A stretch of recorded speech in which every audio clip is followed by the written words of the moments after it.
తమిళనాడు, కేరళ, బెంగాల్, అస్సాం రాష్ట్రాల్లో జరిగినటువంటి ఎన్నికలైతే ముగిసినాయి. అదేవిధంగా ఎగ్జిట్ పోల్స్ ఫలితాలు కూడా వెలువడ్డాయి. యావత్ దేశమంతా బెంగాల్, తమిళనాడు రాష్ట్రాల రిజల్ట్ గురించే ఎదురు చూస్తున్నాయి.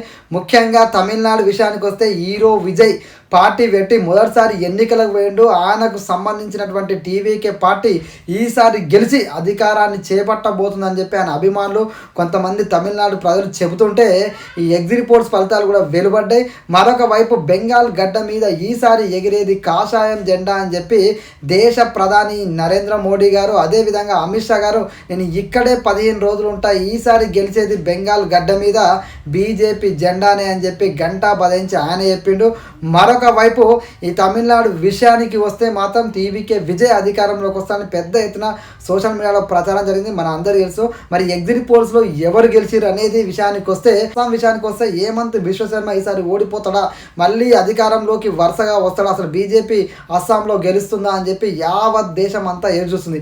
అదేవిధంగా కేరళ విషయానికి వస్తే ఎన్డీఏ కూటమి పెద్ద ఎత్తున సీట్లు గెలిచి రాను రోజుల్లో అధికారం చేపట్టే దిశగా అడుగులు వేయబోతుందా అనే విషయాన్ని ప్రజలందరూ చర్చించుకుంటారు. యావత్ దేశ వ్యాప్తంగా ఈ 4 రాష్ట్రాల ఎన్నికల గురించి పెద్ద ఎత్తున చర్చ జరుగుతుంటే ఎగ్జిట్ పోల్స్ ఫలితాలు కూడా వెలువడ్డాయి. ఎగ్జిట్ పోల్స్ ఫలితాల విషయానికి వస్తే బెంగాల్ గడ్డ మీద ఈసారి ఎగరబోయేది బీజేపీ జెండా, కాషాయం జెండా అని చెప్పి స్పష్టం చేస్తున్నాయి. ఈసారి ఖచ్చితంగా బెంగాల్ గడ్డ మీద బీజేపీ జెండా అయితే ఫస్ట్ నుంచి బీజేపీ చెప్తూనే ఉంది. బీజేపీ చెప్పినట్టుగానే ఈసారి బెంగాల్ గడ్డ మీద వరుసగా గెలుస్తున్నటువంటి మమతా బెనర్జీ విజయాలకు ఈసారి బీజేపీ అడ్డుకట్ట వేసే దిశగానే అడుగులు వేసినట్టుగా స్పష్టంగా కనబడదు. ఎందుకంటే ఎన్నికలు జరిగిన విధానం కూడా మనకు అర్థమైంది. పెద్ద ఎత్తున పారామిలిటరీ బలగాలను మోహరించి మరి ఈసారి ఎన్నికల్లో ఎలాంటి అవాంఛనీయ సంఘటనలు జరగకుండా ప్రశాంతంగా దాదాపుగా ఈ ఎన్నికల్లో బెంగాల్లో దాదాపుగా 90% పైన పోలింగ్ నమోదైందంటే ప్రజలు ఏ రకంగా ముందుకొచ్చి ఓట్లేసారు, ఏ రకంగా మార్పు కోరుకుంటున్నారు అనే విషయాన్ని మనకు స్పష్టంగా తెలియజేసినాయి.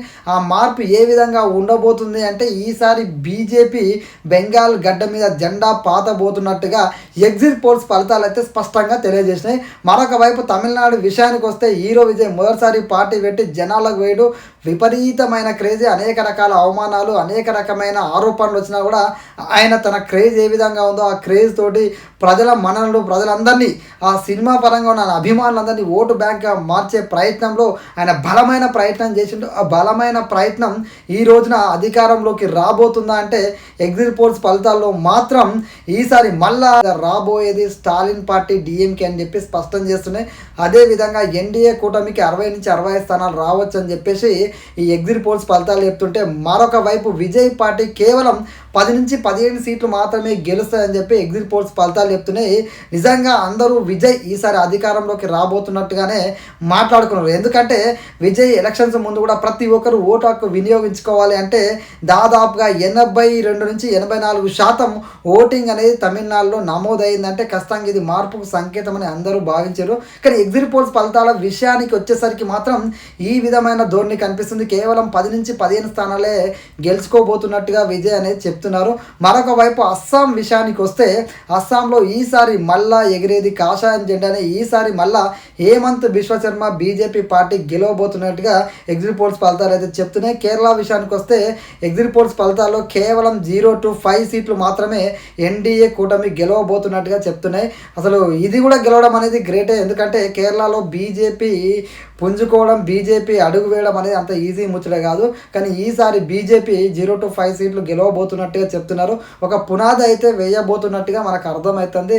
మొత్తానికి ఈ 4 రాష్ట్రాల ఎన్నికల్లో బెంగాల్లో అందరూ కోరుకుంటున్నట్టుగా యావత్ దేశం ఎదురు చూస్తున్నట్టుగానే బెంగాల్లో బీజేపీ గెలుస్తుందా అంటే బీజేపీ గెలిచే దిశగానే ఎగ్జిట్ పోల్స్ ఫలితాలు అయితే స్పష్టంగా తెలియజేస్తున్నాయి. మరొక వైపు తమిళనాడు విషయానికి వచ్చేసరికి టీవీకే విజయ్ అసలు సీఎం అని చెప్పి ప్రచారం జరిగింది. అయినప్పటికీ ఆయన 10 నుంచి 15 సీట్లు గెలిస్తే కూడా ఒక సంచలనం. మొదటిసారి పార్టీ పెట్టి జనాల్లోకి వెళ్ళి ఏ విధమైన ఓట్ షేర్ని ఆయన సాధించబోతున్నా అది కూడా చూడాలి.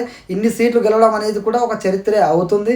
మరొక వైపు అస్సాంలో యథావిధిగా కేరళలో కూడా మనం మాట్లాడుకున్నట్టుగానే జరుగుతుంది. సో మే 4వ తారీఖున వెలువడే తుది ఫలితాల్లో ఇవే రిపీట్ అవుతాయా లేదంటే అక్కడ ఏమైనా మార్పులు చేర్పులు జరిగే అవకాశం ఉంటుందా? ఎందుకంటే ఎగ్జిట్ పోల్స్ అంచనాలు కూడా చాలా సందర్భాల్లో తలకిందులైన సందర్భాలు కూడా ఉన్నాయి. సో మరి ఎగ్జిట్ పోల్స్ అన్నింటిలో ఈ విధమైన రిజల్ట్ వాళ్ళు ప్రకటించారు. ఈ విధమైన రిజల్ట్ అనేది ఈ 4వ తారీఖు మనకు వెలువడే మెయిన్ రిజల్ట్ కనబడుతుందా అనేది కూడా వేచి చూడాలి. మీ అభిప్రాయాన్ని కూడా కామెంట్లో తెలియజేయండి. ముఖ్యంగా తమిళనాడు, బెంగాల్ రాష్ట్రాల్లో యావత్ దేశం అంతా ఎదురుచూస్తుంది ఏ విధమైన ఫలితాలు వస్తాయని. మరి ఈ 2 రాష్ట్రాల్లో ఈ ఎగ్జిట్ పోల్స్ ఫలితాలు లాగానే రిజల్ట్ ఉండబోతుందా, లేదంటే మీరేమనుకుంటున్నారో మీ అభిప్రాయాన్ని కామెంట్లో తెలియజేయండి. జై హింద్.